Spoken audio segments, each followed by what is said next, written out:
wiping away the evidence of the night, of the things he said to me that I want to forget. I'm good at forgetting, blanking the slate. Practice makes perfect, after all. The house is tidy and still. The bunch of lilies Jack bought me last week stand stiff on the windowsill, their large pink petals overseeing the room.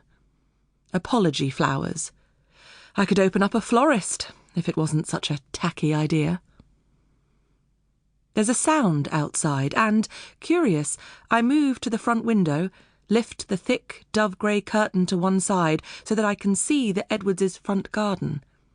Their porch light has come on, lighting up the gravel driveway, the edge of their garage on the far side, and the stone bird bath at the front, frozen over in the February chill. I've always thought a bird bath was a little too much, but each to their own. Rachel Edwards' tastes have never quite aligned with mine. We've never been close, Rachel and I, not particularly. I've tried, of course. When she and her first husband, Mark, moved in a few years ago, I went round with a bottle of wine. White. Expensive. It was hot, July, and I imagined us sitting out in the back garden together, me filling her in about who's who in the town, her nodding along admiringly when I showed her the wisteria that climbs up our back wall, the pretty garden furniture that sits around the chimera on the large flagged patio. I thought we'd be friends as well as neighbours. I pictured her looking at me and Jack wistfully, envying us even, popping round for dinner, exclaiming at the shine of the kitchen, running a hand over the beautiful silver candlesticks when she thought I wasn't looking. We'd laugh together about the goings-on at the school, the lascivious husbands in the town, the children. She'd join our book club, maybe even the PTA. We'd swap recipes, babysitter numbers, shoes at a push. But we didn't do any of those things. She took the wine from me, naturally, but her expression was closed, cold, even.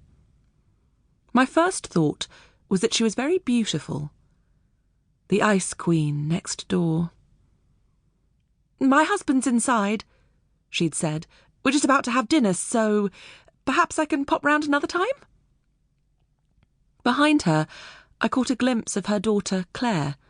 She looked about the same age as my eldest son, Harry.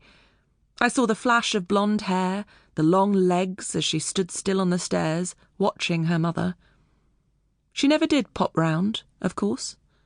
For weeks afterwards I felt hurt by it, and then I felt irritated. Did she think she was too good for us? The other women told me not to worry, that we didn't need her in our little mothers group anyway.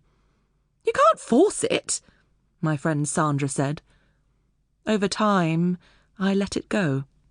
Well, sort of. When Mark died, I went round to see Rachel, tried again. I thought she must be terribly lonely, rattling around in that big house, just her and Clare. But even then, there remained a distance between us, a bridge I couldn't quite cross. Something odd in her smile.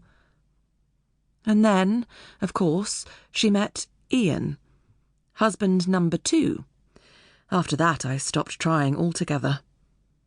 I see Clare every now and then, grown even prettier in the last few years. Jack thinks I don't notice the way his eyes follow her as she walks by, but I do. I notice everything.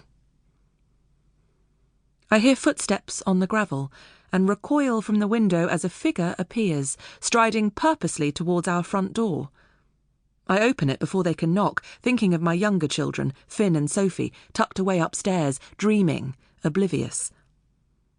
Rachel is standing on our doorstep, but she doesn't look like Rachel. Her eyes are wide, her hair all over her face, whipped by the wind. "Jane," she says, "I'm sorry to bother you, She's peering around me, her eyes darting into our porch, where our coats are hanging neatly on the ornate black pegs. My Barber, Jack's winter coat, Harry's scruffy hoodie that I wish he'd get rid of, Finn and Sophie's little duffels, red and blue, with wooden toggles up the front, Our perfect